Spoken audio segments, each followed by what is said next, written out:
인자와 진리를 네 마음판에 새기라.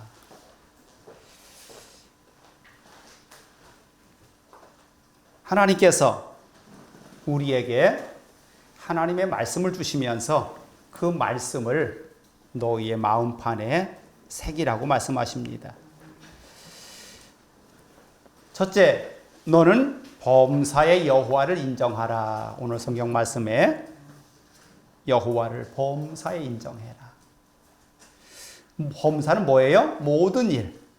우리가 행하는 모든 일, 우리가 만나는 모든 일에 여호와를 인정하라. 이 모든, 내가 만난 모든 일도 하나님 앞에 하나님께서 결정한 대로 가는 겁니다. 그러기에 그 하나님께서 우리를 인도하시는 대로 그를 인정하라는 겁니다. 여기에 네 가지의 말씀을 구별합니다. 내 아들아, 나의 법을 잊어버리지 말고 네 마음으로 나의 명령을 지키라. 그리하면 뭐예요?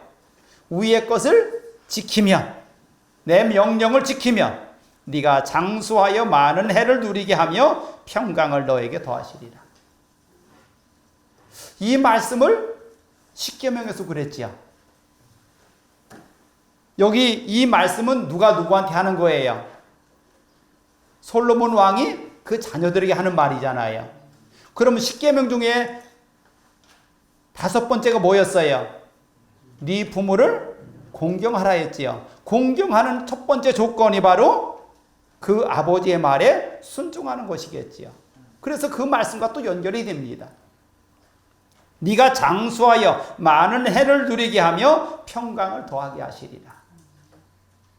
우리가 자녀로서 우리가 누릴 수 있는 모든 것을 여기에 숨겨 놓으셨어요. 두 번째는 인자와 진리가 네게서 떠나지 말게 하고 그것을 네 목에 매며 네 마음판에 새기라. 그리하면 네가 하나님과 사람 앞에 은총과 귀중히 여김을 받으리라. 인자와 진리를, 인자는 뭐예요? 주님을 얘기합니다. 진리는 뭐예요? 말씀을 얘기합니다. 하나님께서 하시는 그 말씀, 그것을 우리에게서 떠나지 말게 하고 그것을 우리 목에 매래요. 마음판에 새기래요. 그러면 만나는 모든 사람 앞에 내가 하나님의 사람인 것이 드러날 거 아니에요. 그렇게 살면 네가 하나님과 사람 앞에서 은총과 귀중히 여김을 받으리라. 시편 111편 10절에도 여호와를 경외함이 지식의 근본이라. 그의 계명을 지키는 자는 훌륭한 지각을 가진 자이니 여호와를 찬양함이 영원히 계속되리라. 모든 지혜의 근본이 여호와를 경외하는 데부터 시작한다고 말씀하고 계셔요. 그렇습니다. 여호와는 우리의 모든 것의 근본이 되십니다. 나의 삶의, 내 생명의 모든 근본이 바로 여호와에게서로부터 시작됩니다. 세 번째는 너의 마음을 다하여 여호와를 신뢰하고 네 명철을 의지하지 말라. 너는 범사에 그를 인정하라. 그리하면 네 길을 지도하시리라. 우리가 학교에 가서 선생님을 만납니다. 그런데 세상적인 선생님보다 훨씬 지혜의 근본이신 하나님께서 우리를 지도하신다면 얼마나 잘 지도를 받겠느냐고요. 그분은 온 세상을 창조하신 분이고 지금도 이 세상을 운행하시는 분 아닙니까?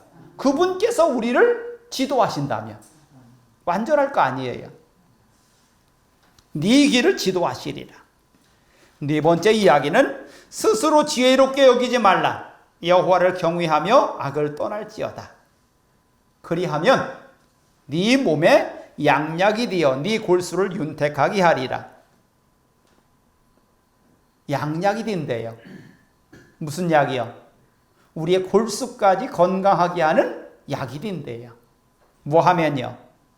여호와 앞에서 우리가 스스로 지혜롭게 여기지 말고 뭐란 얘기예요?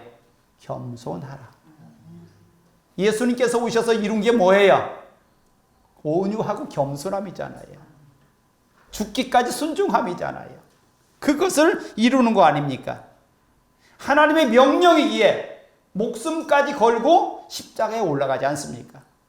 그 십자가 앞에서도 양같이 순종했다고 돼 있어요. 그랬더니 하나님은 죽은 자들 가운데서 그를 살려서 모든 자의 구세주가 되게 하시니라. 이게 우리가 믿는 예수님이잖아요. 목숨을 걸었더니 모든 자의 구세주가 되게 하셨다. 그가 목숨 건 이유가 뭐예요? 하나님께서 우리의 모든 죄를 감당하게 하려고 했잖아요. 그랬더니 순종했어요. 예수님께서 순종하심으로 그것을 다 이루셨어요. 두 번째 이야기는 지혜와 명철을 얻는 자는 복이 있다. 지혜와 명철, 그것이 얼마나 복이 있고 큰 것인지를 오늘 말씀하고 있어요. 첫 번째는 네 재물과 네 소산물의 처음 익은 열매로 여호와를 공경하라. 그건 무슨 뜻일까요? 이 우주를 다스리고 온전케 하시는 분이 하나님이신 것을 알기에 그분께서 우리에게 먹을 것을 준 것을 첫 것을 구별해서 이건 하나님이 주신 겁니다. 감사합니다 하는 거지요. 뭐와 같을까요? 추수감사절, 맥주감사절 이런 것이겠지요. 첫 것을 하나님 앞에 드리면서 하나님 감사합니다 고백하는 거예요. 우리 신앙 고백입니다. 그리하면 네 창고가 가득 차고 네 포도즙 틀에 새 포도즙이 넘치리라. 그런데 여기 하나 더 하시길 바랍니다. 어리석은 부자처럼 살지 말라고요.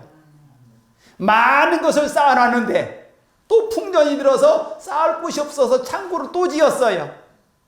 그리고 가득 채워놓고서 야 이제는 3년은 족하게 배불리 먹을 수 있겠구나 라고 했습니다. 그럼 그 다음에 농사 안 질 거예요? 또 그 다음에 농사 안 질 거예요? 또 짓잖아요. 그럼 어떻게 하라는 뜻이에요? 그것을 나눌 수 있어야 된다는 얘기예요.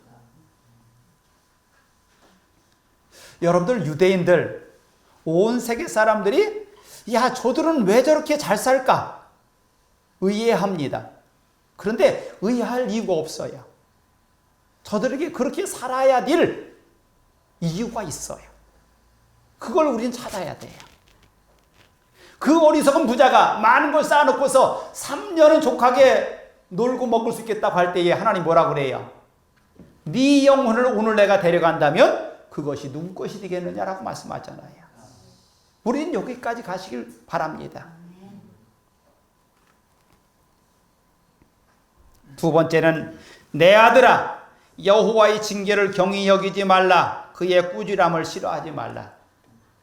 하나님께서 우리의 성경 말씀을 통해서 우리가 날마다 충격을 받게 하셔요.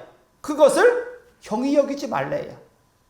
오늘 나와서 전하는 이 말씀 속에서 여러분들 마음의 충격을 또 받을 거예요. 그것을 경히 여기지 말래요. 그리하면 여호와께서 그 사랑하시는 자를 징계하시기를 마치 아비가 그 기뻐하는 아들을 징계함 같이 하시느니라.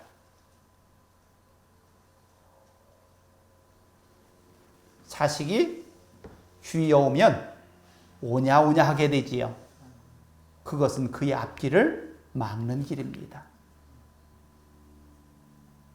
부모가 자식에게 채찍을 대지 아니하면 그 아이는 절대로 바른 길 가지 않습니다. 성경은 말합니다. 네가 채찍을 댄다고 그 아이가 죽겠느냐라고 말해요. 오히려 그로 인해서 그가 바른 길을 갈 것이라는 거예요. 이게 성경이에요.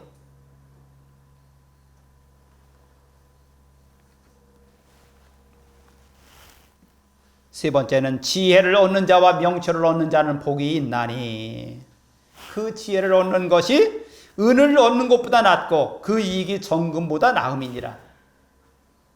또 그 지혜는 진주보다 귀하니.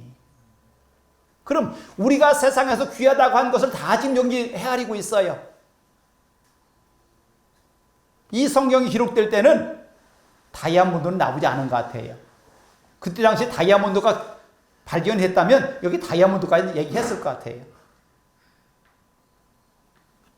지혜는 진주보다 은보다 정금보다 나음이니라. 뭐가 나을까요? 그 지혜를 가진 자에게 오른손에는 장수가 있고 왼손에는 부귀가 있나니. 사람들이 원하는 그것이 아니에요?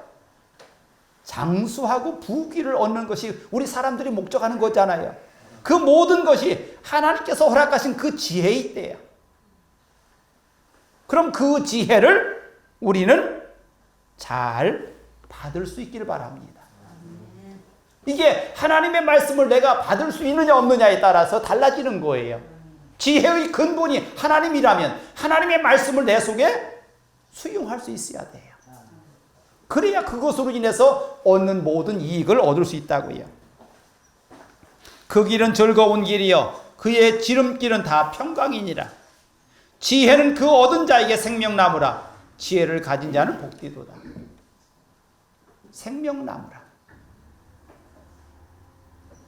생명나무가 무엇에 비유했어요? 영생. 여호와께서는 지혜로 땅에 털을 놓으셨으며 명철로 하늘을 견고히 세우셨고 그의 지식으로 깊은 바다를 갈라지게 하셨으며 공중에서 이슬이 내리게 하셨느니라. 이 땅의 모든 자연의 원리를 하나님의 지혜 가운데 세우셨다고요. 그러게 그 지혜를 얻으라고요. 하나님이 바라는 모든 자들에게 그것을 허락하신다고요. 여호와를 경외하는 자들에게 그걸 허락하신다고요. 노아가 600세가 되던 해에 하나님께서 노아를 불러요.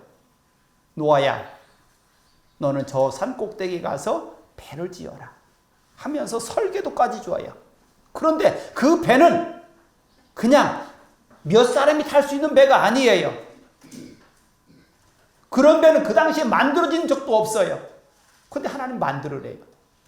길이가 얼마큼이게요? 150m. 응? 150m. 폭이 30m. 그러면 우리 교회보다 5개.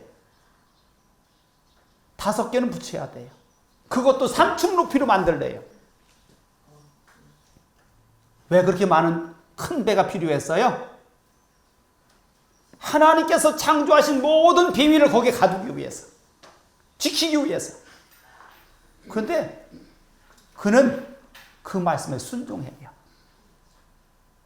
그 말씀에 순종했더니 저로 인해서 세상의 모든 것이 살아나잖아요. 생명을 얻게 되잖아요. 오늘도 마찬가지예요. 하나님의 말씀에 순종할 수 있는 사람을 하나님 지금 찾으셔야, 하나님 말씀에 그 말씀을 경외하는 자를 찾으신다고요. 마지막으로 네 번째는, 내 아들아, 완전한 지혜와 근신을 지키고 이것들이 네 눈앞에서 떠나지 말게 하라. 근신하는 게 뭐예요? 조절하는 거예요. 응? 내 자신이 넘치지 아니하도록 어떤 상황에도 나를 지켜내는 게 근신이에요. 내 마음이 기쁠 때 기쁨을 억제할 수 있고요, 슬플 때 슬픔을 억제할 수 있고요, 내가 가진 모든 것을 억제할 수 있고요, 부족한 것을 채워갈 수 있는 게 근신이에요. 그래서 공자는 그것을 중용이다라고 얘기합니다. 하나님께서 우리에게 그 말씀을 하시는 거예요. 근신하라. 응? 완전한 지혜, 그것은 내가 만든 게 아니잖아요. 하나님께서 받은 거잖아요. 그 받은 것 위에 너의 근신을 더하라는 거예요. 그렇게 하면 그로 인해서 이것이 네 영혼의 생명이 되며 네 목의 장식이 되리니 네가 네 길을 평안히 행하겠고 네 발이 거치지 아니하겠으며 네가 누울 때에 두려워하지 아니하겠고 네가 누운즉 네 잠이 달리로다. 그럼 거기서 얻어지는 게 뭘까요? 풍성함과 건강함입니다.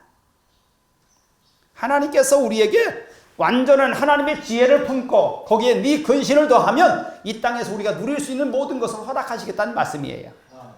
그러기에 이것이 우리의 삶의 근본이 되는 겁니다. 지혜에 근신을 더해라. 그러면 네가 이 땅에 사는 모든 것을 허락하시겠다는 약속이잖아요. 대저 여호와는 네가 의지할 이신이라. 네 발을 지켜 걸리지 않게 하시리라.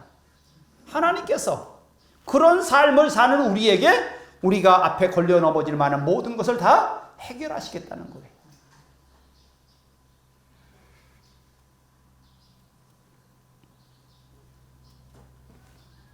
마귀가 예수님께서 40일을 금식하고 내려올 때에 이렇게 말합니다. 예수야, 너 배고프지? 이 돌덩이를 떡덩이 되게 해봐. 그럼 되지 않아? 그때 예수님은 말씀으로 승리하십니다. 사람이 떡으로만 살 것이 아니라 하나님의 말씀으로 산다겠어요. 그랬더니 그를 높은 꼭대기로 가리키면서 저 꼭대기 올라가서 뛰어내려봐. 그럼 하나님께서 천사를 동원해서 너를 지킬 것이 아니야. 라고 얘기합니다. 그런데 그 말씀이 성경에 있는 말씀이에요. 그때 예수님 뭐라 그래요? 하나님을 시험하지 마라. 시편 91편 11절에 보니까 그가 너를 위하여 그의 천사들을 명령하사 네 모든 길에서 너를 지키게 하심이라. 그들의 손으로 너를 붙들어 발이 돌에 부딪히지 아니하게 하리라. 누가 한 얘기예요? 마귀가 한 얘기잖아요. 하나님의 말씀을 그렇게 잘 알아요. 그래서 그것을 곳곳에 이용한단 말이에요. 근데 그보다 예수님은 한 수 우위이기 때문에 거기에 넘어가지 않아요. 마찬가지입니다. 우리가 하나님의 영의 도움이 없이는 그런 마귀를 이길 수가 없어요. 그러기 위해서는 날마다 하나님의 영으로 충만해 있어야 돼요. 그래서 우리는 기도할 수밖에 없어요. 하나님께서 나를 날마다 그 영으로 충만케 해주세요. 하나님의 영으로 충만케 있어야만이 그 모든 괴계를 능히 이길 수 있는 겁니다. 그러면서 오늘 말씀을 정리하는데 패역한 자와 정직한 자를 말씀하십니다. 패역한 자와 정직한 자. 패역한 자는 여호와께서 미워하시나 정직한 자에게는 그의 교통하심이 있으며. 여호와께서 미워하시는 패역한 자. 정직한 자는 하나님께서 교통하게 하신대요. 교통이라는 말 다른 말로 뭘까요? 형통. 그 모든 일이 다 이루어지게 하시는 뜻이에요. 악인의 집에는 여호와의 저주가 있거니와 의인의 집에는 복이 있느니라. 진실로 그는 거만한 자를 비웃으시며. 거만한 자는 누구예요? 패역한 자. 겸손한 자에게 은혜를 베푸시느니라. 정직한 자에게는 겸손함이 있어요. 지혜로운 자는 영광을 기업으로 받거니와 미련한 자의 영달은 수치가 되느니라. 시편 25편 14절에는 여호와의 친밀하심이 그를 경외하는 자들에게 있으며 그의 언약을 그들에게 보이시리로다. 하나님께서 우리를 이렇게 구별하셨어요. 그런데 우리는 제가 아까 말씀을 전하면서 유대인들이 얼마나 잘 살고 있는지를 이야기했습니다. 지금 세계에서 가장 구제를 잘하는 사람 중에 대표적인 사람들이 유대인들이에요. 그들은요, 지나간 나그네가 길에서 노숙하는 것을 그냥 두지 않습니다. 누구든지 그를 보면 자기 집으로 초대해서 먹을 것을 주고 잠자리를 제공합니다. 그래서 편안히 그 밤을 지날 수 있게 해요. 사사기에 보면, 사사기 19장 16절에 보면 지나가는 나그네가 레위인 한 사람이 길을 가다가 저녁이 되었어요. 그랬더니 한 노인이 나와서 그를 자기 집에 데려다가 묵게 합니다. 그런 장면이 나와요. 그런데 성경에 나와 있는 그 이야기가 그때만 나오는 게 아니에요. 모든 유대인들은 지나가는 나그네가 묵을 곳이 없어서 저녁을 맞이하면 누구나 그렇게 맞이합니다. 그래서 그들은 지나가는 나그네에게 냉수 한 그릇 대접하는 거, 그게 예수님이 하신 말씀이잖아요. 그래서 그건 거기서 나오는 말씀이거든요. 지나가는 나그네를 그냥 보내지 않습니다. 유대인들은 이웃을 위해서 얼마나 구제를 많이 하는지, 첫째, 그들은 구체적으로 누가 도와야 하는가도 그들은 써놨습니다. 기록하고 있어요. 어디에? 탈무드에. 누구를 도울 것인가, 또 얼마나 도와야 되는가, 어떤 방법으로 도울 것인가도 다 그들은 기록해놨어요. 그래서 모든 자녀들에게 그렇게 가르쳤어요. 그러면 가장 잘 도와주는 것, 최고의 도움이 뭐냐? 그가 사업을 할 수 있도록 도와주는 것. 그래서 자금을 내서 그가 자기 능력으로 그 모든 것을 이겨나갈 수 있게 만들어주는 것. 그것을 첫 번째 도움이래요. 최고의 도움이래요. 그래서 어려운 사람을 데려다가 자기와 동업을 하게 하고요. 또는 그 사람의 능력을 믿는다면 그의 능력을 도와서 자금을 내서 그가 사업을 할 수 있게 해주는 것. 그게 최고의 도움이라고 얘기합니다. 두 번째는 구제하는 자나 구제를 받는 자나 누가 도와준 건지 누가 도움을 받은 것이 모르게 하는 것. 예수님 뭐라고 했어요? 오른손이 하는 것을 왼손이 모르게 하라고 했지요. 그래서 저들은요, 성전에 한 방을 만들어 놓고 거기에 이웃을 위해서 구제할 것을 갖다 넣게 했어요. 그럼 우리로 말하면 이런 방을 만들어 놓고 거기다가 다른 사람들을 위해서 내가 구제하겠다라는 마음이 있으면 그것을 갖다 여기다 놔요. 그리고 내가 부족한 것이 있어요. 그렇다면 그 사람은 그 부족한 것을 해결하기 위해서 노력하다가 안 되면 거기에 가요. 그 방에 가면 자기가 필요한 것이 여러 가지가 있어요. 그럼 자기가 필요한 만큼만 가지고 가요. 누가 도왔어요? 모르지요. 또 누가 그걸 가져갔어요? 그것도 몰라요. 그러니까 구제를 받는 사람이 그걸 알지 못하게, 구제하는 사람도 알지 못하게 하는 구제를 두 번째 단계라고 얘기합니다. 그 다음 단계는요, 돕는 자는 누구를 돕는지 알지만 도움을 받는 사람은 모르게 합니다. 도와주는 사람은 자기가 도와주는 누구를 알아요. 그런데 그 상대방은 누가 도와주는지 모르게 도왔어요. 이런 거지요. 어떤 집이 쌀이 없을 것 같아요. 그러면 자기 집에 쌀을 갖다가 그 앞에다 놓고 가요.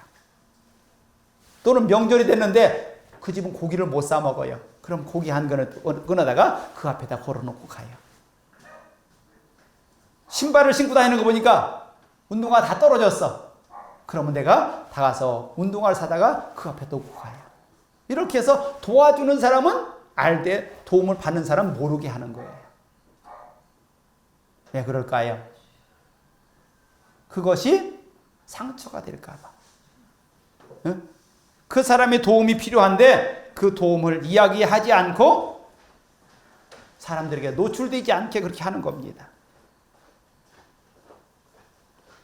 네 번째는 도움을 받는 사람은 자기를 도와주는 사람이 누군지 알지만 도와주는 사람 모르게 하는 것. 도와주는 사람 모르게 하면서 도움을 받는 사람은 알아요. 그럼 고마움을 느낄 수 있잖아요. 그렇게 하는 것. 그래서 저들은 자기 집에 자기가 쓰고도 남은 것이 있으면요, 보따리에 싸서 그놈을 허름하게 묶어서 가지고 나간답니다.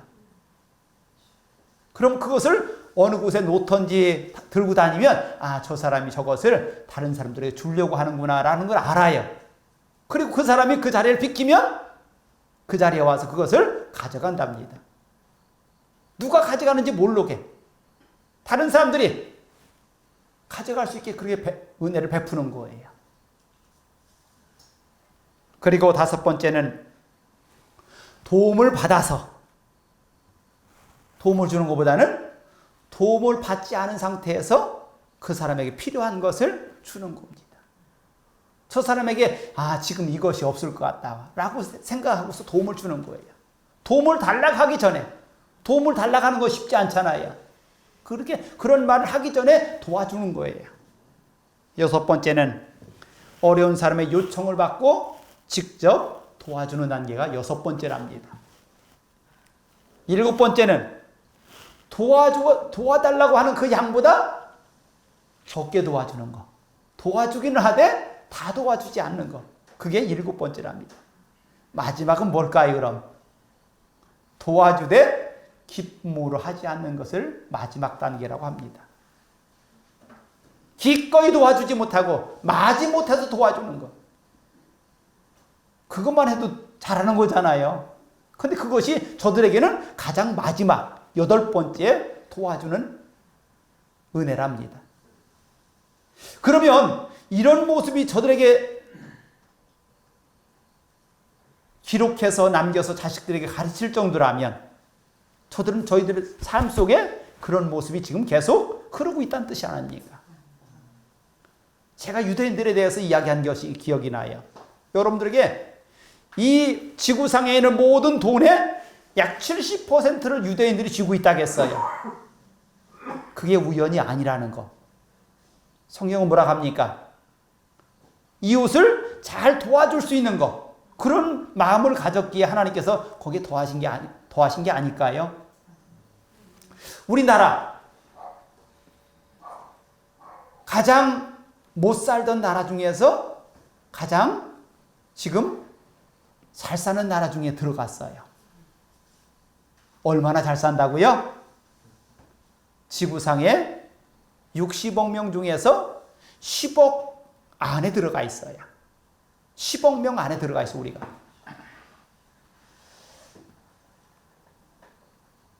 지금도 지구상의 60억 명 중에서 30억 명은 먹을 것이 풍족하지 않습니다. 20억 명은 하루에 한 끼 정도 먹을 정도밖에 안 돼요. 그리고 20억 명은 먹을 거 걱정하지 않습니다. 어때요? 우리나라 먹을 거 걱정해요? 그거 아니지요? 그보다는 더 위에 올라가 있어요. 그런데 중요한 것은 우리가 이 복음을 받을 때 그냥 받은 걸로 족하지 아니하고 그 복음을 많은 나라에 전했다는 겁니다. 복음을 전할 때 그냥 전했습니까? 아니요. 선교사들이 나갈 때마다 거기에 많은 후원자들이 생겨서 그가 가서 선교하는데 필요한 모든 것을 공급합니다.